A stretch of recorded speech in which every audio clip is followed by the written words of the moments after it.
Okay, I think we've got about 90 people in here now, and I think we'll go ahead and get started.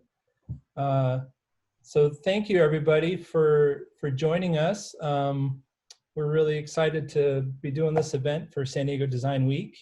And my name is Chris McCampbell. I'm the one of the chapter chairs, along with Stephanie Lessman, here with us for San Diego chapter of SEGD. And SEGD is the Society for Experiential Graphic Design. We're a global nonprofit organization of professionals working in the field of wayfinding, signage, environmental graphics, digital interactive experiences in the built environment. And we're really excited to be a part of San Diego Design Week and to have you all here with us today. Having grown up in San Diego, I've had a fascination with these community gateway signs, this really great collection of these signs that we have here in San Diego. And I've always been drawn to them, not only by the scale and the sort of beauty from a design perspective, but also their ability to really capture and be the identity for the neighborhoods in which they sit. And you see that all over. I mean, we see these signs on postcards, and we see them on t-shirts, and we see them in news articles when the journalist is trying to talk about a neighborhood. You may see a picture of one of these signs. And so it's really quite neat to see them be used in these really great ways. And so we're really lucky and excited to have Simon Andrews and Beryl Forman here with us today to talk about these signs and how they become so important to the communities in which they sit. So, but before we get to the presentation, I wanted to share with everybody a self-guided tour that we've put together on the San Diego Design Week website. And so I'm just going to share my screen real quick. Hopefully everyone can see that. Yep. So on the San Diego Design Week website, if you go to programs and go to our Signage and the City's Identity webpage, you'll see a link here for a self-guided tour. And if you click on that, it will take you to our tour website. And this has information about many of the most famous and popular signs here in San Diego. You'll see descriptions for each of them, a few pictures. And if you scroll down to the bottom here, there is a map. And this map shows locations for not all of the signs here in San Diego, but many of them. Yeah, most of them. Many of the most popular and most famous ones. So you click on one of these locations, and it'll tell you the have a little picture description of the sign, and you can find its location in Google Maps, and you can go there and take a look at it yourself. I really recommend that everybody go and look at these personally. It really is quite an experience to drive under one of these or stand next to it. So please go and do that. With that said, without further ado, then I'd like to introduce Simon Andrews, who is the principal of Graphic Solutions, local San Diego design firm here. And they've been designing and implementing these signs all over California for 50 years now. Isn't that right, Simon? This October is the 50-year anniversary of Graphic Solutions. Very exciting. And then we also have Beryl Forman with us, who's the Marketing and Mobility Coordinator for El Cajon Boulevard Business Improvement District. She was named Miss Boulevard by North Park News, and she's been instrumental in the revitalization of the El Cajon Boulevard district corridor. And so we're very lucky to have them both here today to talk to us about the Boulevard sign, one of the most iconic signs here in San Diego, and it's a really fascinating story. And so I'll let them take it away. Go ahead, Simon. Thanks, Chris. Oh, and if you guys have any questions during the talk, please feel free to add them to the chat. We'll note them down, and at the end, if we have some time, Chris and I will ask the questions for you guys. Great, thanks, Chris. Thanks, Stephanie. Chris, you want to give us the screen then? Yep. There we go.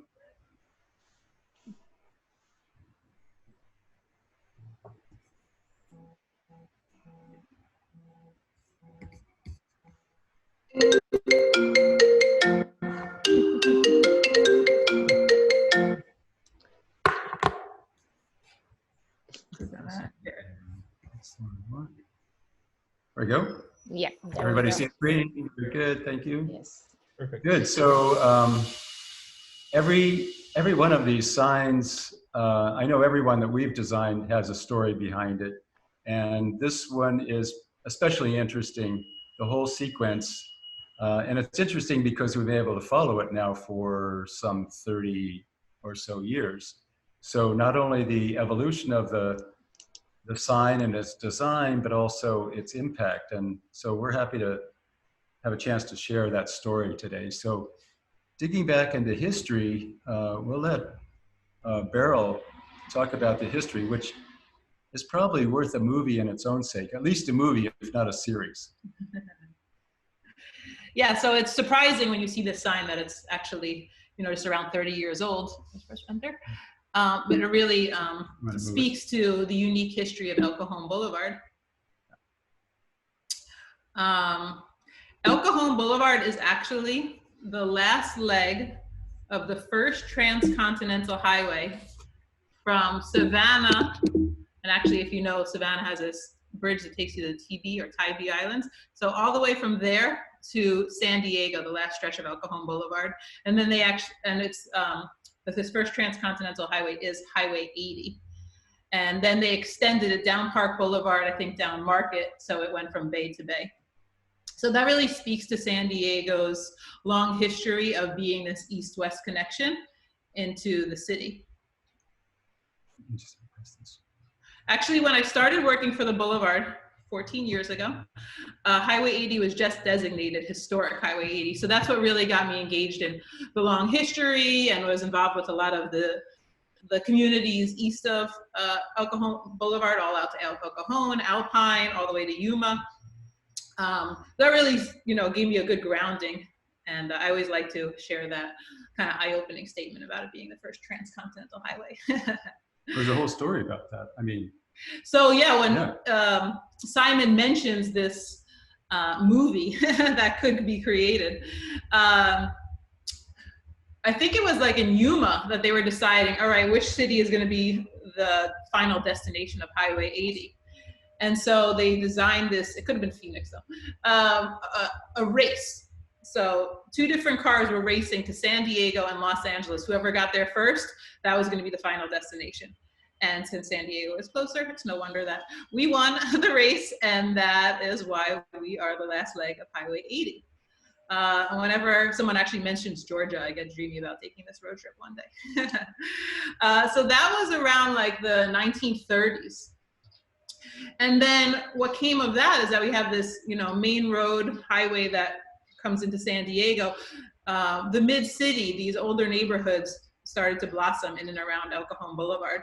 So the district that we oversee incorporates the neighborhoods to the south would be North Park and City Heights, and to the north it's University Heights, Normal Heights, Kensington, Talmadge. So that's a lot of neighborhoods that come together. Really speaks to the urban evolution of San Diego in and around El Cajon Boulevard. And by the 1950s, El Cajon Boulevard was really a very well-regarded place for so many reasons. It had great-looking businesses like this one, Oscars, was drive-in. Actually, those elephants lit up in neon. And actually, interesting story about this, Oscars was on the corner of Euclid and El Cajon Boulevard.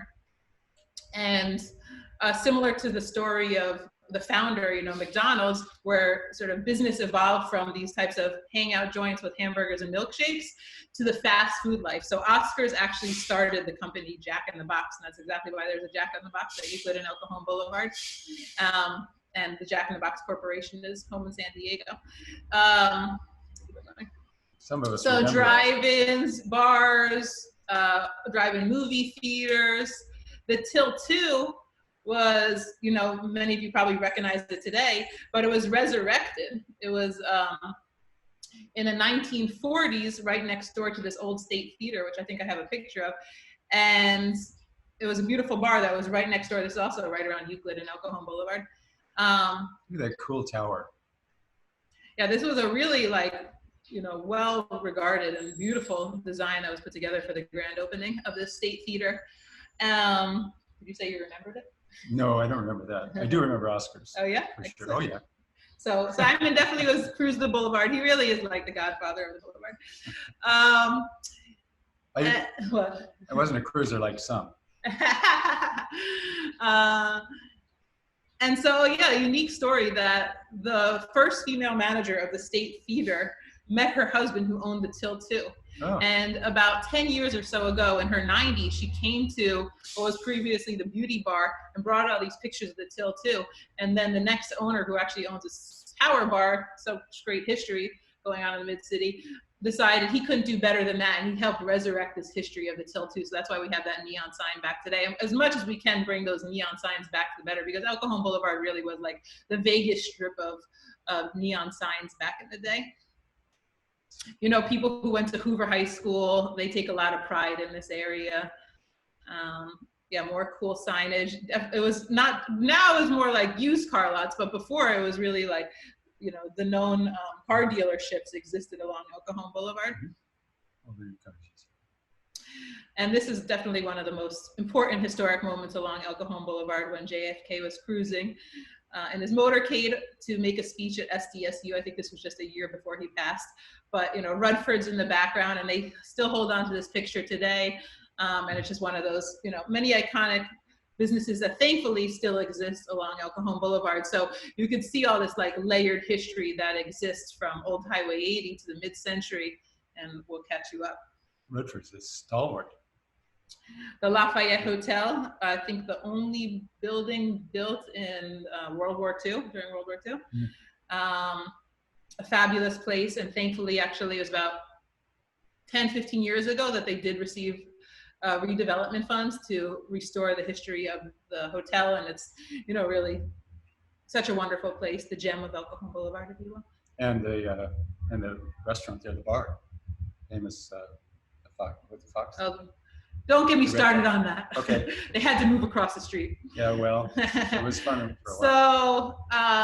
So then things took like a bit of a bad turn, if you could agree, that highways in suburbia really took the luster out of these awesome, neighborhood commercial corridors, and really stripped away a lot of investment in that area. And so El Cajon Boulevard really speaks to this larger story throughout the United States of where cities underwent, really hard times.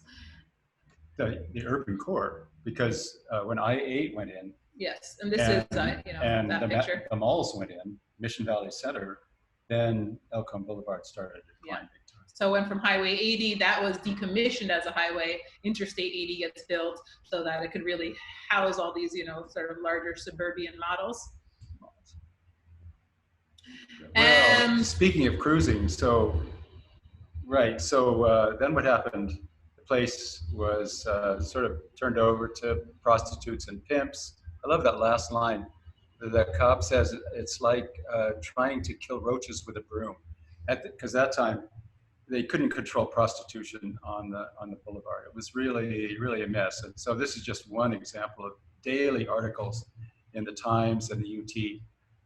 You could read about happenings on El Cajon Boulevard. Yeah, and it was such a shame that it went from like this really well-regarded central place within San Diego, to a place that everybody more or less associates with prostitution. So that's when 14 years ago I stepped in to help bring a more positive tone to the boulevard, if you will. But thankfully things were already reshaping in that direction.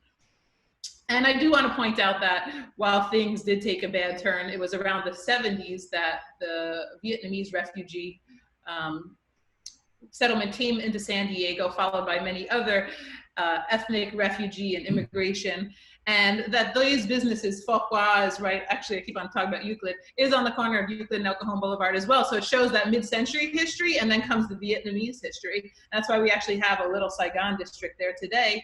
But it was I give a lot of credit to the ethnic businesses who helped keep the lights on, during this time where things were not attractive, where they were, fighting off prostitution and calling cops all too regularly.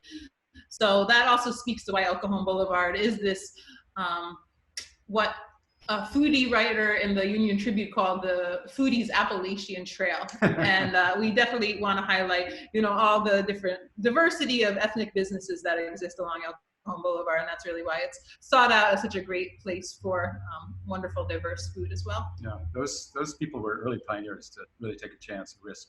They did a great thing.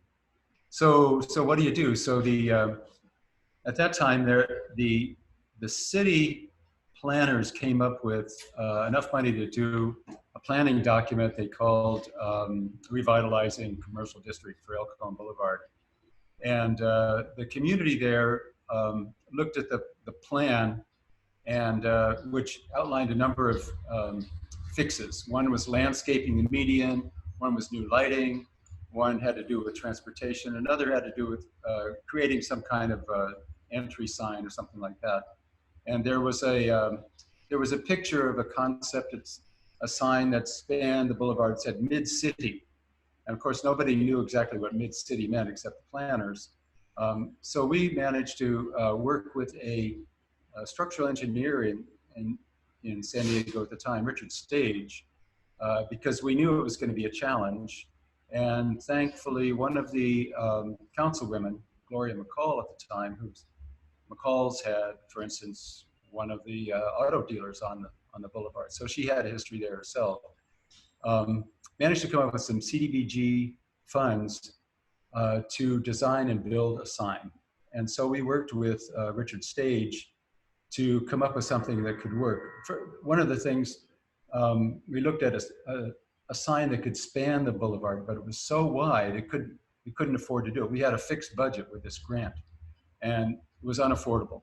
But we studied that, and so then we looked at a median mounted sign on a single pole, and we looked at different ways of expressing that. We pretty soon eliminated mid-city as a name for the place. Nobody really in the community could get that.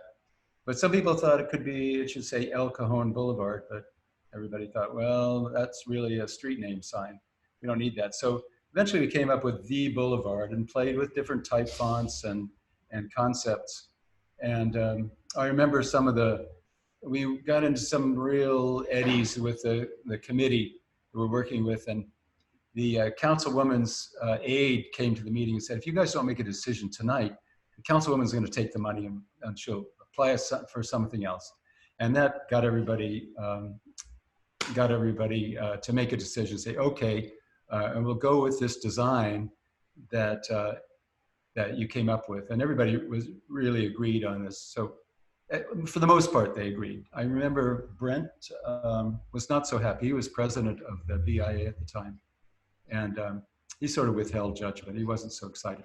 But most of the committee said, okay, fine, we'll do this. We'll get it done. And basically, it's a type font that you might find in a 50s car, a Buick or something, lots of neon. We established that we still included the mid-city statement in there to satisfy those folks as a little subline. And so this was our concept at the time. Eventually, oh yeah, the fabricators, they got into it too. This is a shot from their shop, and they rearranged the letters because they were having fun with these big letters. And then it came time to finally install the sign. They had to close the road.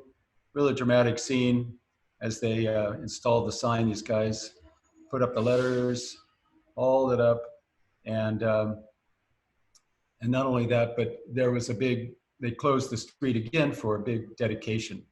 And there was naturally a lot of speeches. There was cars, 50s cars lined the boulevard, a big car show. There was music. There were political speeches, as you can be sure. I think there was a lady there in her late 80s who lived on El Cajon Boulevard all her life, and she gave a little talk too. Oh, it was, that might be Emma Schnug. Maybe, I don't remember her name. This is just a side note. I'm pretty sure it's her because our organization loves her. She grew up on El Cajon Boulevard, lived there till she was 90. And her family lived in a house that was brought by ox cart from National City to 37th and El Cajon Boulevard. So that's why there's that Queen Anne Victorian house right on the corner. It's the oldest building on El Cajon Boulevard. And the reason, she lived there so long is the reason why it remained there and then eventually was become a National Historic Icon. That's cool. Didn't know that. Great story. Oh, that's young youth. Simon. Yeah, youth. So what's happened since then? So the sign's gone up. It's been over 30 years. There was actually a birthday party for the sign after 25 years. Yeah, we had the 25th anniversary of the sign. That's when Simon and I met. And I'm like, oh, you're that guy. It was the 20th. They had a birthday party in the Volvo dealers place. Chris Kehoe came down from Sacramento. A bunch of folks were there. Lusty. Lusty's. And then the 25th party was at the Lafayette Hotel. More bands dancing. Tootie was moderating. There were food stalls from the boulevard. By 25 years, have you ever been to a birthday party for a sign before? This is the first of my. Well, it gave us a lot of opportunity to really draw back like the history, the ongoing revitalization, and have a good time. It was great. So since then, oh, by the way, that the sort of naysayer at the time, Brent, the president, he said to me at the dedication, Simon, that works, that's great. So it finally changed his mind. That was probably my finest moment. Here we go. That changed his mind. So from that point on, I mean, that really was the establishment of our district, because just a little backing up, it was an update to the city's plan that they established these business improvement districts overseen by a nonprofit business improvement association.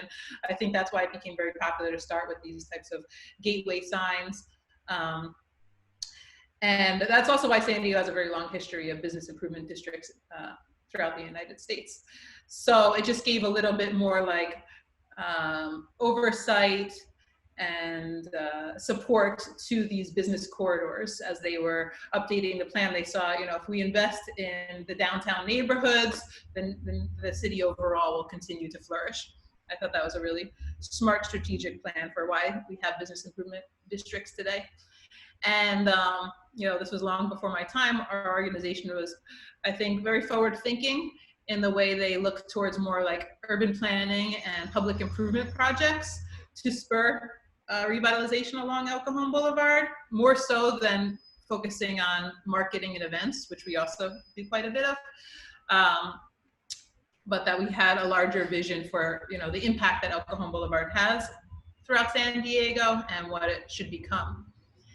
And so we also carried out large improvement projects such as the landscape medians, lighting, undergrounding all the electric poles, and we're advocates for a better improved transportation in the way of bus rapid transit. All this kind of leading us towards this vision of being a really great example of transit-oriented development, as some like to say. El Cajon Boulevard is very linear, so where there are bus stops kind of overlaps with good clusters of business and development spurs. That's all relatable to this long-term vision. But I think what really transformed El Cajon Boulevard and San Diego in general was that in the last, I would say 10 to 15 years, the amount of locally owned small businesses, actually generally run by younger people. So when El Cajon Boulevard, it was about 10 years ago, got its first cafe, its first brewery, it's like the first time I saw customers come on bikes to El Cajon Boulevard. These are these types of third places that neighbors look towards as gathering. And it showed that El Cajon Boulevard was no longer necessarily this divide between neighborhoods, but actually, you know, what our dream of becoming more of a center of San Diego, that the localized businesses really help support and show that neighbors from, you know, 2-3 blocks away saw El Cajon Boulevard as their downtown as well. And so it's no wonder that, you know, there are a lot more cafes. This is all along 30th and El Cajon Boulevard. Certainly the popularity of North Park supported these small businesses moving onto El Cajon Boulevard, and breweries and several more retail, and El Cajon Boulevard becoming more of a sought out place, you know, on a daily basis by local customers. And with that, we felt that, all right, now's the time where we can celebrate more and invite more people to gather on El Cajon Boulevard. So several years ago that we started the Boulevard Market, which unlike farmers markets, you know, is more about prepared food, and that went over very well for a couple of years. And, you know, we took more of a placemaking approach with these types of events. So as you can see, like painting the ground floor and just nicer amenities in the way of lights created a comfortable setting, even though you're along what was formerly a highway with fast moving cars. So we know those are some setbacks when it comes to luring people to the boulevard, patronizing. But these were projects that helped build that sort of enthusiasm. There's more placemaking efforts. You know, if it's not as comfortable to walk along El Cajon Boulevard, how about we look to the alleys, which are just a block away, and we helped launch this program called Take Back the Alley in partnership with the Media Arts Center. They also look to their back parking lot as a place for gathering, not so much as parking. So whenever that kind of happens, you know, we get really creative. And then year after year, volunteers showed up. And that's where I think we, you know, through design and urban planning and just sort of wanting to move things in a quicker pace, became leaders in placemaking. You might mention also the cinema, which is a really great experience too. Another experience there, because the cinema, there are places to actually watch shows, and then they open up the back for food trucks. So it's a really great combination experience there. That's the Media Arts Center. Media Arts and Center. Actually, yeah, right next door to the previous picture I showed you, the coffee, which everybody knows is Coffee and Tea Collective. And so, yeah, why not go back to that? Yeah. So Digital gym, they moved in. Unfortunately, I'll just already say they're moving downtown. We're going to lose them. But next door, it was formerly a piano store. ABC Piano, been there for decades. And when the man passed who owned that business, someone bought the building and subdivided it into 4 different spaces. And coffee moved in first, and that helped lure in both the home brewer and the gallery next door. I like to call this the showcase block, but that we really like needed also smaller spaces to accommodate startup businesses. And this really spoke to how that came about. Yes. More examples of our events and placemaking. This is our yearly Mardi Gras event. It's like, why not? More or less, I've been going to New Orleans and getting inspired more and more by, you know, their just really sense of culture and celebrating things day in and day out. And between Lips Gospel Brunch and the Lafayette Hotel, I felt we had a little bit of New Orleans spirit. Yes. And yeah, here we are, like parading the streets, and it's been going on for 3 years now. Wonderful event. We were home to one of the first parklets on El Cajon Boulevard in front of Mama's Lebanese, amazing restaurant right next to the Live Wire. Really good. And it's really wonderful right now. I mean, that there are some silver linings within this pandemic, that we've gone from a city that almost doesn't really understand outdoor seating and spaces like parklets, probably going from like 4 before the pandemic to over 100. So this building out and having public space really relates to the community becoming more accustomed and welcomed, you know, in their downtown corridors. And through all those steps, you know, I said the boulevard sign, these public improvement projects, more localized businesses coming into play. I think it's at that point that the developers start taking notice.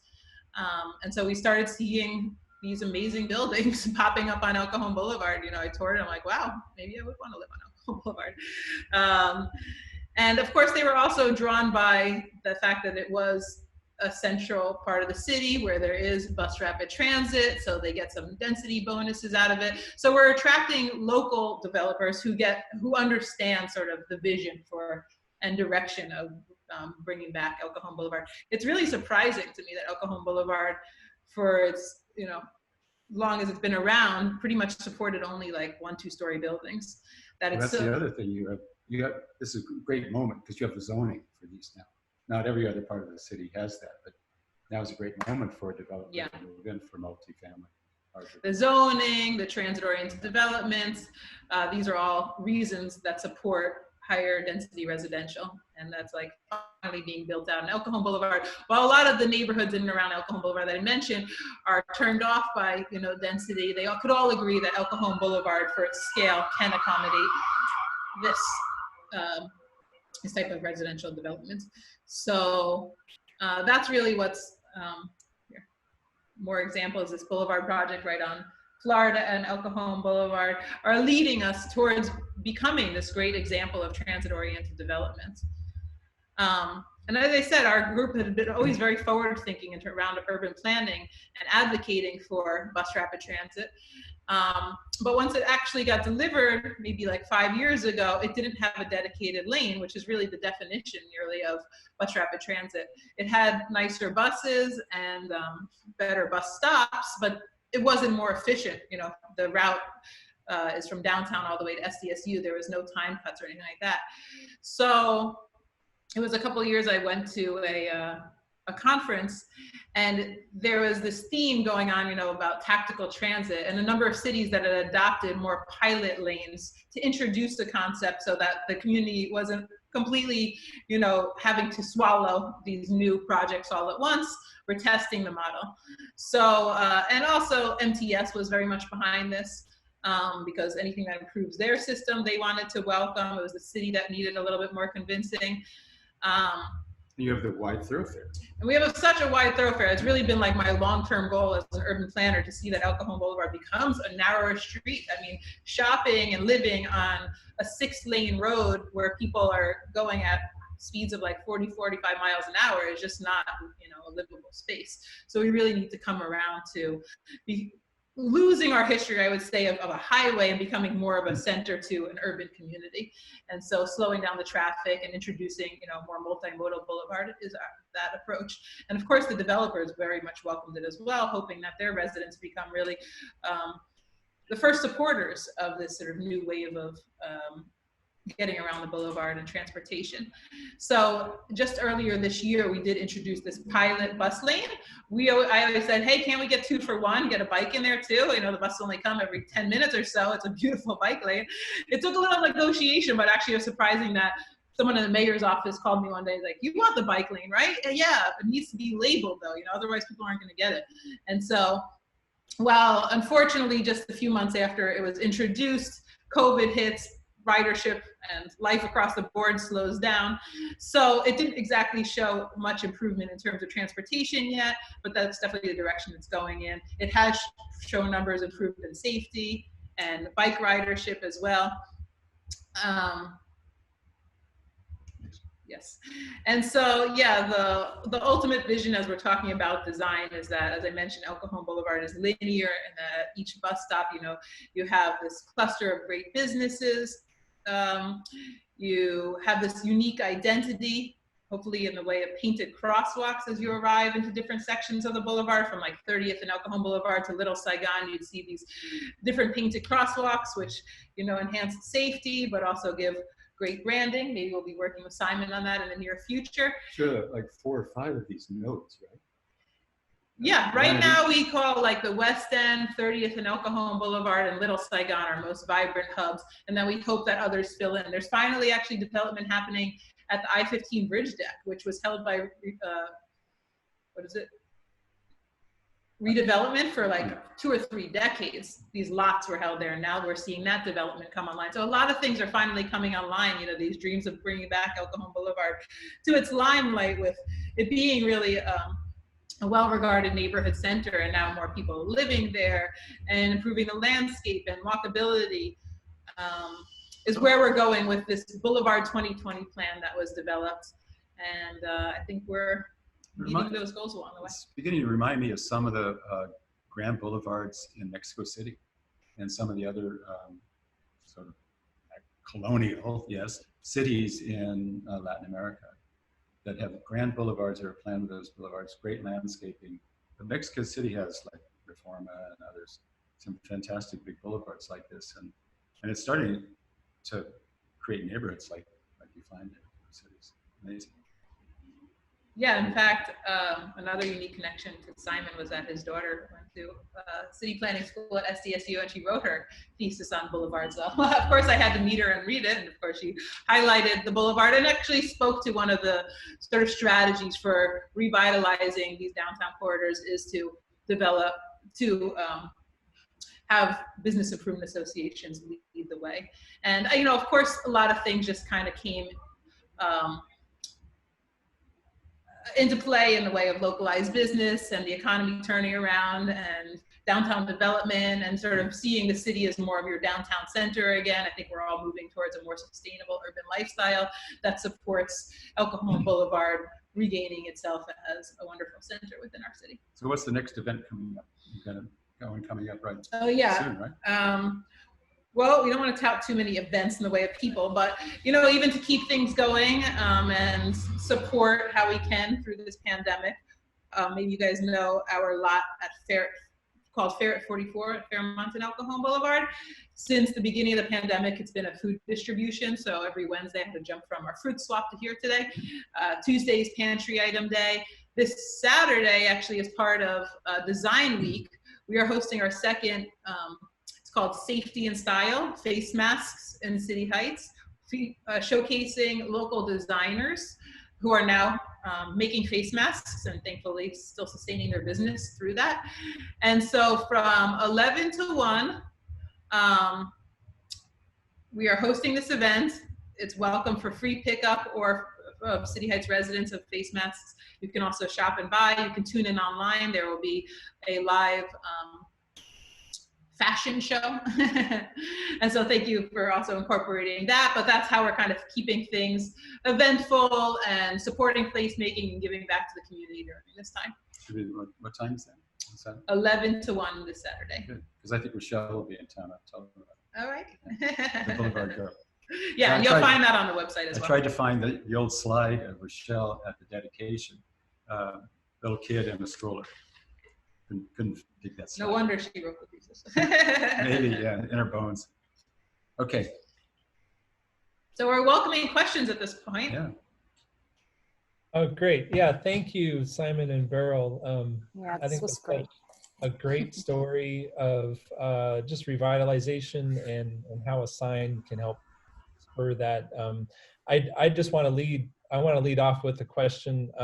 It's probably mostly for Simon, but what are some other examples of similar things happening in San Diego where a sign has been put in and you see some revitalization happening around it? I know, Simon, you guys you've worked on Chula Vista's sign and the one in El Cajon and some of the others. Do you see a similar thing happening in those areas?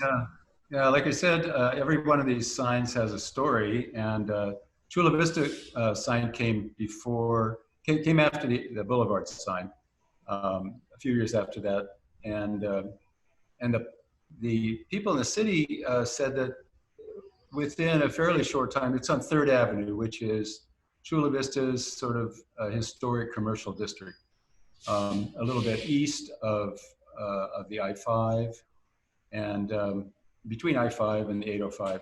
And it's another struggling historic commercial area.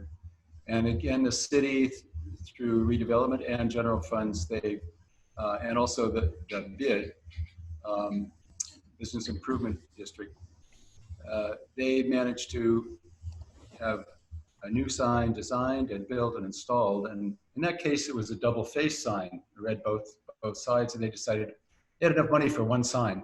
In El Cajon Boulevard, the long-term plan was to build another sign at the east end, 7 miles down where El Cajon Boulevard transitions from La Mesa, right?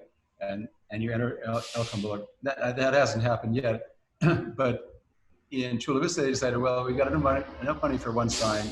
We'll put it in the middle of 3rd Avenue.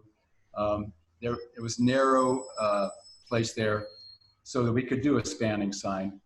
And about 5 different colors of neon, So it looks like an ice cream parlor at night. It's very, very colorful. But it's very kind of historical look, very traditional kind of look that was appropriate for that place. And they said that vacancies went down in the district, property values went up, and they reported that rents went up as well. And so there are some, at least stories that there's economic development advantages to these signs. They do help.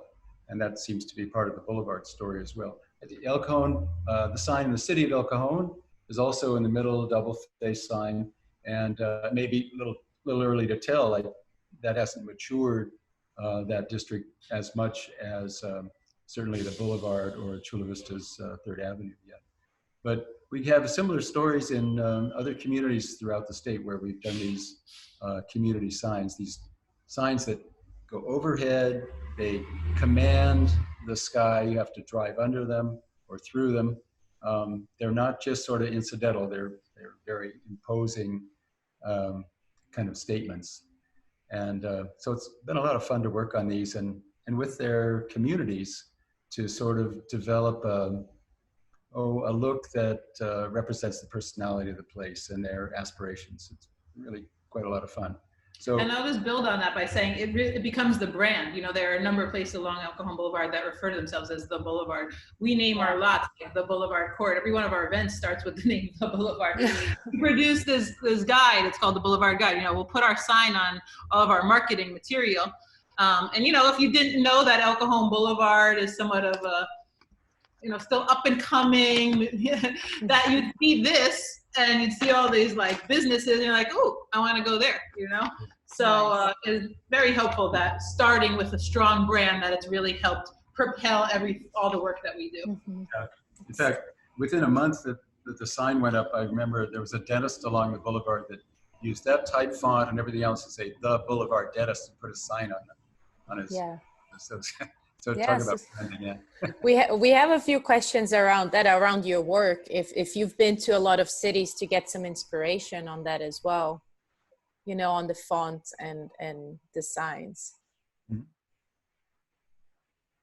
So if you traveled a lot around, yes, Simon, sorry. If you traveled around a lot around other cities, and have you seen cities that got inspired by your work? Oh yeah, yeah. From the far north, northern end of the state, you know, Crescent City, all the way down to Imperial Beach and San Isidro. So it's been a really fascinating career, if you will, to work with our team here at Graphic Solutions, our staff, to design sign programs, whether they be these overhead signs or sign systems, wayfinding systems that that capture the personality, aspirations of the place, mm-hmm.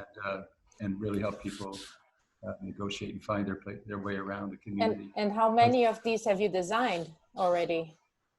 Oh, we've worked with probably over 80 cities, municipalities in the and downtowns in the state, yeah. And around. So yeah, it's been quite an interesting path for us as a team. And most of our designers have been with us for quite a while, and we have a really good, talented team.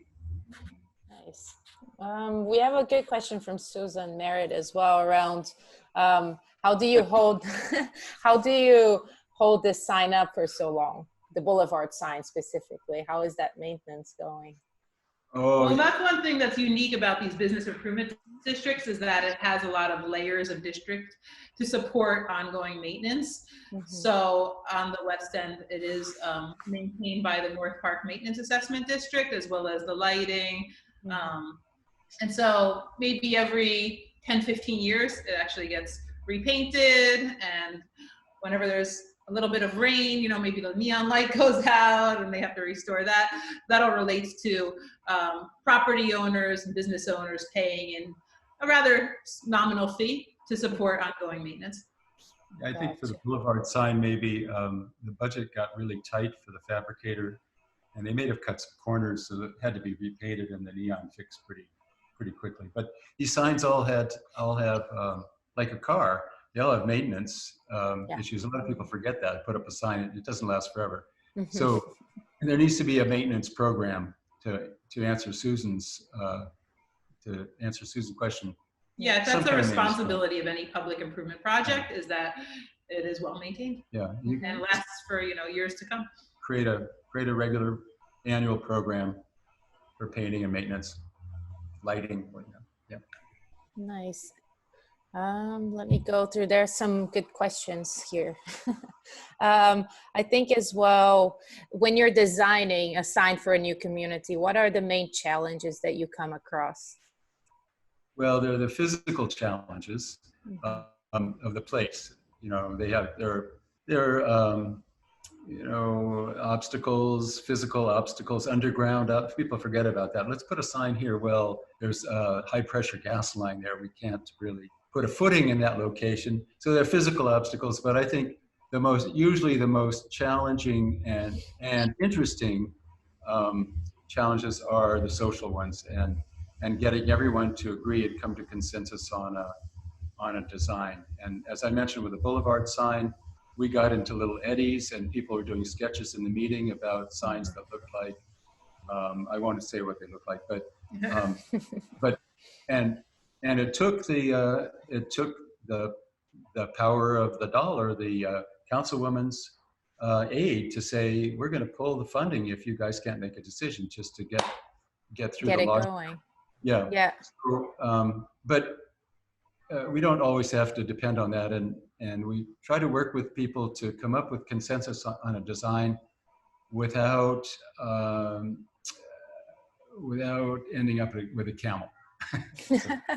Well, without compromising the design so much. So yeah. So there still has integrity as a design. That is the biggest challenge of all. Gotcha. And I mean, with all of your experience and so many signs up, what would you say makes these designs, or makes a design timeless? Timeless.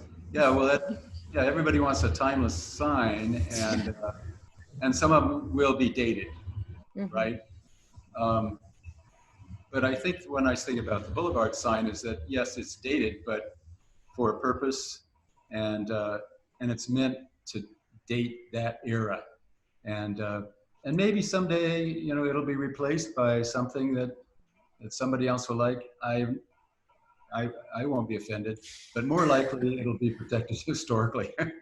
Yes, for sure. We have someone here from Mexico as well, I believe, asking why, if you can tell us a little bit why they call it the boulevard, because he's mentioned that there's something similar in Tijuana where the streets are called the boulevard. Yeah. Well, as I mentioned, El Cajon Boulevard is a really important route. It's a true boulevard with a big broad median running down the middle. It runs from like one end of San Diego east to west all the way up to Georgia. So it's like the most important boulevard in San Diego. And also, one thing we always have to overcome is that people who I understand grew up here, it just resonates to call it El Cajon. I'm on El Cajon, and we really don't want to be confused with the city out east. So that's important to emphasize the boulevard. It brings something more specific to the area. Great. And in fact, our organization would be very much in favor of dropping the whole El Cajon Boulevard in general and just calling ourselves the boulevard, but that's been a challenge. Exactly the reason that we proposed the boulevard, not El Cajon Boulevard. Gotcha. The boulevard, because you could own that. Yeah, and I think it resonates with, from city to city, there's always like the boulevard, So, I mean, people are asking from the two of you, what's your favorite San Diego neighborhood sign? I would say it's the boulevard, but besides the boulevard? There's no besides. If I turn right from Park to El Cajon Boulevard, that sign lights me up. Yeah. It really is the most outstanding sign in San Diego, you have to agree. Yeah, I agree. Especially when it's lit up. It's the scale and the design really does capture its history and why people, have come to love El Cajon Boulevard. Nice. Even from viewing it from the east, even viewing it backwards, so-called, it still has a presence. Yeah. Because it reads one way, even though you can see both sides. Mm-hmm. Yeah, it's scale, I think, does give it its credibility. Let me see. Okay, so Simon, Calvin wants to know if you fabricated the gas lamp quarter sign. No, Calvin Wu. Hi, Calvin. No, we did not. I'm not sure who built that sign. I don't know who built it, but I think that the design, we didn't design the original gas lamp sign either, although some people might think we did. I'm trying to remember the name of the designers. The same people who designed the sign behind Chris, the North Park sign. Oh. Yeah. Their names escaping me right now, but no, they designed that sign, and it was built by somebody else out of the area. I can't remember. Mm-hmm. Sorry. Yeah, I love my neighborhood sign, the Normal Heights sign. It's so nice. It just brings so much life to Adams as well, and yeah, it became also a picture thing. Yeah, it's a landmark too. I mean, Mm-hmm. I meet people under that sign sometimes. That's a meeting place. Yeah. Nice. That's somewhat of a difference between how you look at these signs, is that some are gateway signs and some are more central. Mm-hmm. And I think for Cajon Boulevard, that's just continues to just go and go and go. It's hard to find that center. That's why we have this, like, you know, sub-hub strategy, if you will, but it makes sense that it is on the far west end, that it's more of a gateway. And some of them in more, I think, human scale neighborhoods capture it well in more of the center of the district, mm-hmm. where you would meet somebody at the sign. Mm-hmm. There's also a question here about from Ian. So much concept work now is done digitally or using 3D tools. Can you discuss the rendering illustration style of the final concept? Or Simon, maybe you can talk about how you come about your design renderings and dealing with, you know, those issues. Well, back in the day when the Boulevard sign was done, it was all hand drawn, and then mechanically drawn. All the construction documents were mechanically drawn just by hand. Of course, now we would use digital assistants, and I don't know if one of the examples, the San Diego community examples, if you include the concept we have for City Heights or not, but in that case, we've used not only for the concept, we've used animation to show how the sign in the middle of Cajon Boulevard, or no, I'm sorry, in the middle of University Avenue, sorry, will appear as you drive by it. So now we use computer animation to help visualize the sign, and we can do these drive-throughs and things. So it's a lot more robust design tools available. Mm-hmm. But back in the day, it was all hand sketches. You saw those sketches that we had. Yeah. Yeah. There's also a question earlier about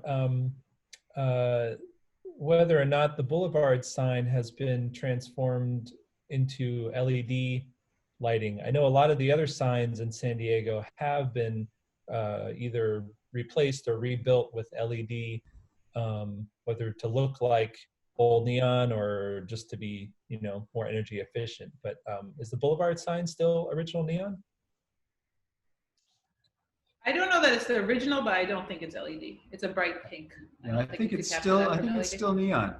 Yeah, it's a rare, it's one of those rare cases. Neon, yeah, but you're right. Most of the signs now have been transformed into LEDs, because LEDs are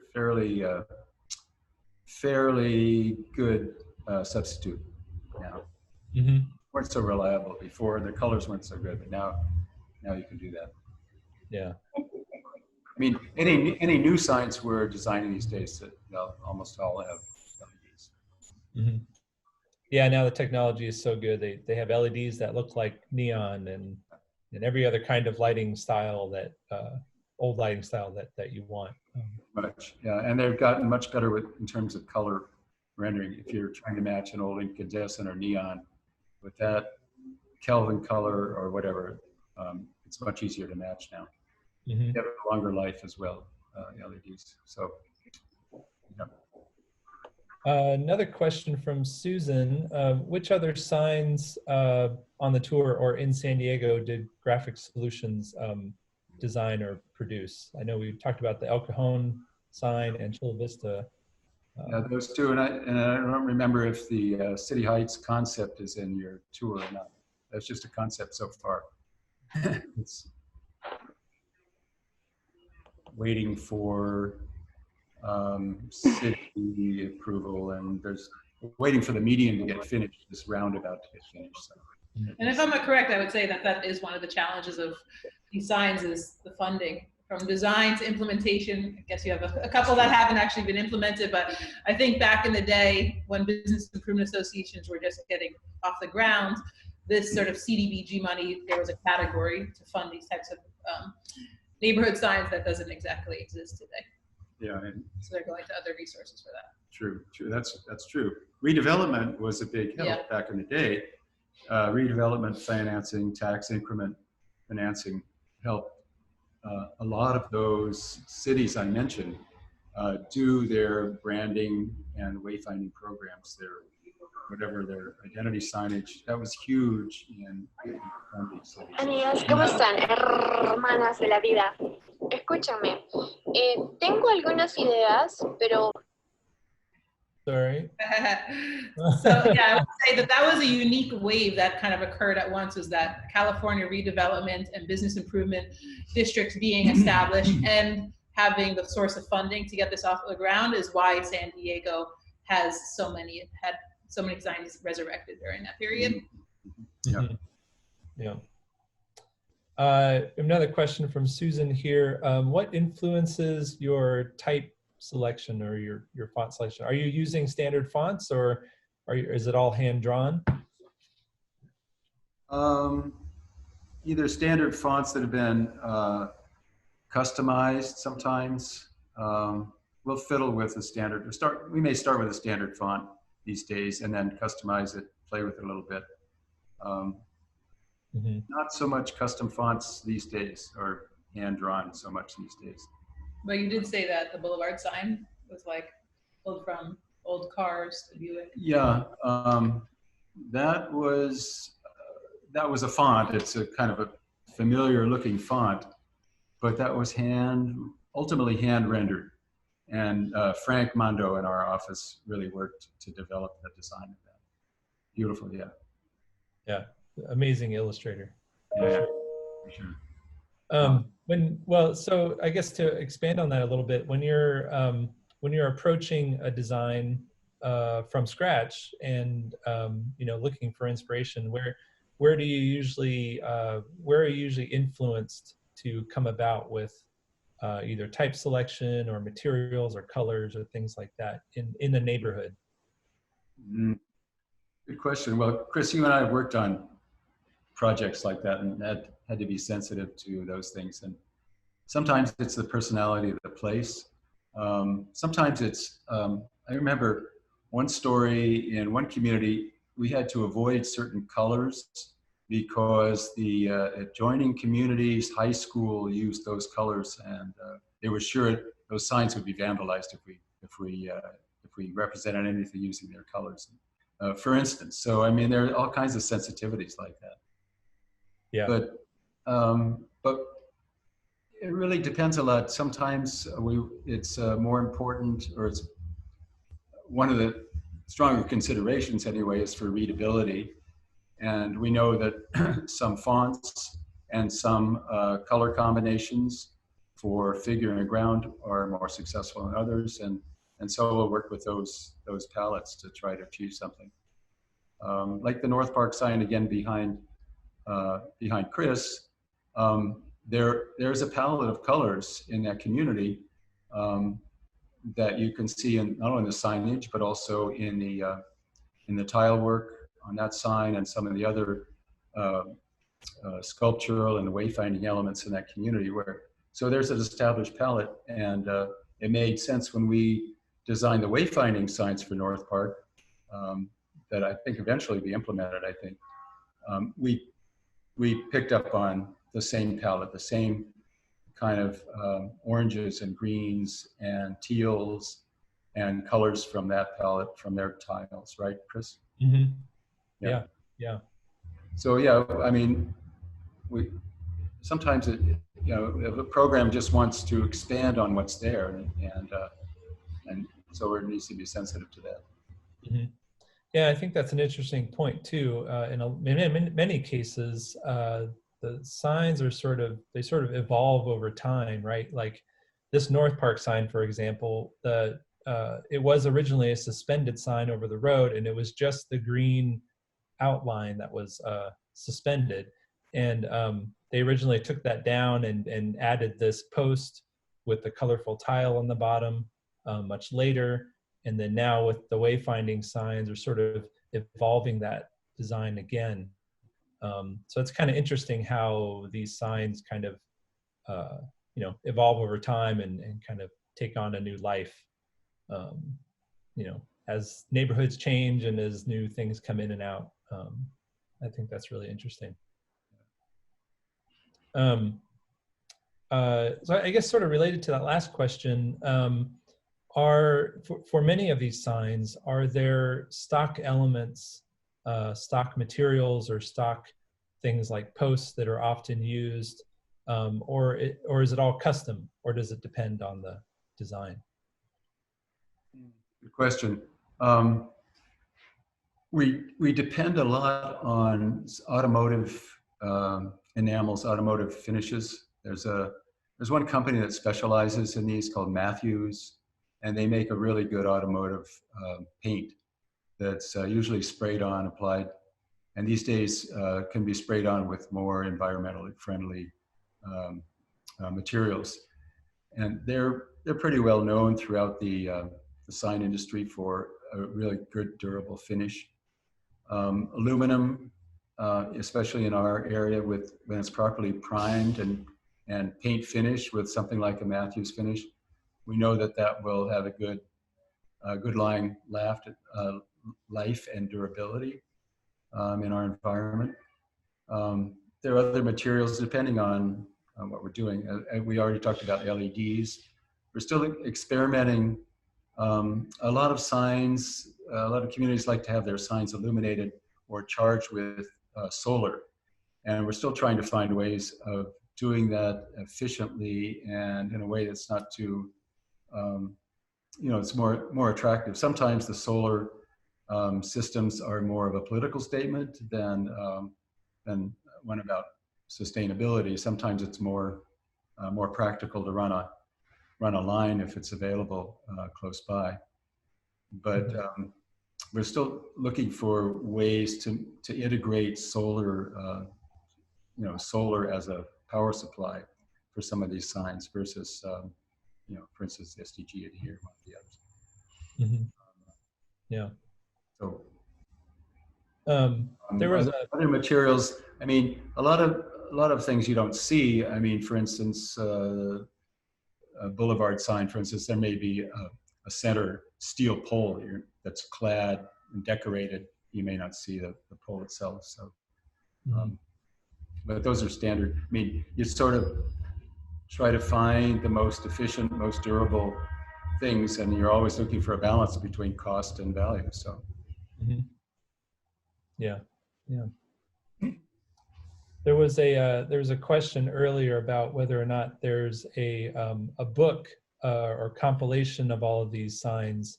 I don't know of one, but I think that's a really great idea. The next project, Chris. That's our next book. Okay, you got a good start on it already. I think so. I mean, that's calendar has been produced. Yeah. Yeah. Okay. That's always something I think that would be really interesting and would be a good project to work on, because there's all these, I did a little bit of research on a lot of these signs, just trying to put together the self-guided tour, and it's fascinating the history on some of these, but it was really hard to find that information, and I had to scour different websites and things like that. So I think it would be a great little San Diego book. Keep your notes. We'll work on that. Yeah. Right. Let's see if there's some other questions here. We're on a book now together. Here's a good one from Ian. How much was the final design of the Boulevard sign modified to meet structural needs or engineering needs? Well, as I mentioned, our partner in that was the structural engineer, Richard Stage. And he made sure that whatever we designed could be built. So he went straight to engineering the sign. So it wasn't like a typical design project where we design some great idea and send it to the structural engineer, and they come back with their suggested modifications or reinforcements and things like that. No, he took our design, just made sure it would work. It was, and there wasn't the budget to mess around. The budget was extremely tight, and couldn't build a sign like that today for such a tight budget. And we both bought the sign. Is that pretty typical for these types of signs that you find? Is there typically a good relationship between designer and engineer to make sure these things are stable but also maintain their beauty and aesthetics? You try to find an engineer partner to work with, and Richard, he's retired long ago, but we have a good relationship with a structural designer that understands the importance of our design, the design aesthetic, and he tries to work with us to ensure that gets safe through the process. So I think it's important for a designer to have a good working relationship with his engineer, structural engineer, as it is with an architect, same kind of thing. Architect wants to have good working relationship with their structural people. Sure, yeah. We have another question here. Did trolleys ever run on El Cajon, and or where did they cross? Yeah, as far as I understand, there wasn't one on Cajon Boulevard. It came up to Park, and there was one that went down University all the way to Euclid. That's why But University and Cajon Boulevard are parallel, a few blocks away. So it definitely was a mode of transportation for anybody who was on Cajon Boulevard as well. That's why the Park Avenue sign, that's why how the trolley is sitting on top of their sign, and the trolley image. Yeah, trolley barn. Yeah, University Heights. University Heights. Yeah, that's a big element of that sign. No, and I think that speaks to El Cajon Boulevard's history as the highway. I was very car oriented. True. Right. Yeah, and you see that in the design of the sign. Yeah. Let's see. Are there any other questions from the group?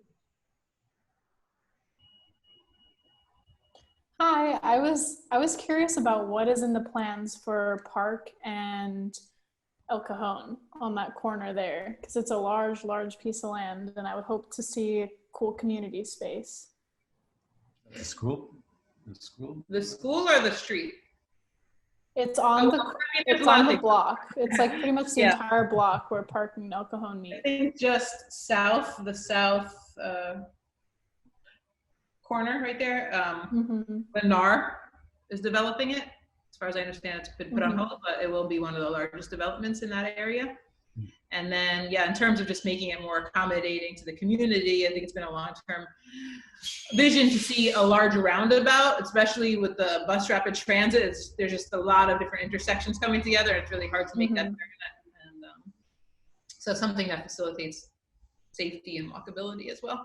Is that the Rudy? I don't think anything's happening moving forward with the Unified School District site. But yeah, that's really where so much of this development is happening now, is on our west end. And it just shows that's, lowering the attraction, and then it will continue further east. But that also, our organization wants to see a balanced amount, of revitalization throughout the district. So how we activate hubs and help bring in catalyst projects as well supports all this. Awesome, thank you. Sure.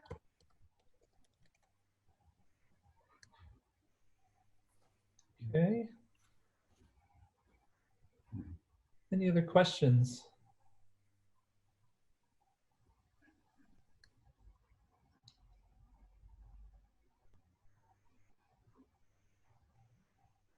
Okay. Well, thank you so much, Simon and Beryl. Such a really great story of the Boulevard and how that works in with community revitalization, and reminding everyone to go out and take a look at this sign yourself. Go on the SD Design Week website and go look at the self-guided tour. Pick a bunch that you like and go drive around and see them, and really get out and inspect these signs. They're really quite amazing how they all come together, and it's really a fun thing to do. So so please do that. Also, feel free to selfie in front of the Boulevard sign and tag Cajon Boulevard on Instagram. Absolutely. And then also, please, if you want more information about SEGD and what we do, please take a look at our website, segd.org. And of course, lots of other great events happening this week for SD Design Week. Please go attend all of them. I wish I could. And thank you so much. Anything else, Simon and Beryl, you want to add? Thanks for the opportunity to talk. I mean, we always love talking about this story. Yeah. Great. Connecting us, everybody attending and enjoying all these fabulous events that have really become so localized in telling the story of San Diego and, sort of richness in design and diversity. Absolutely.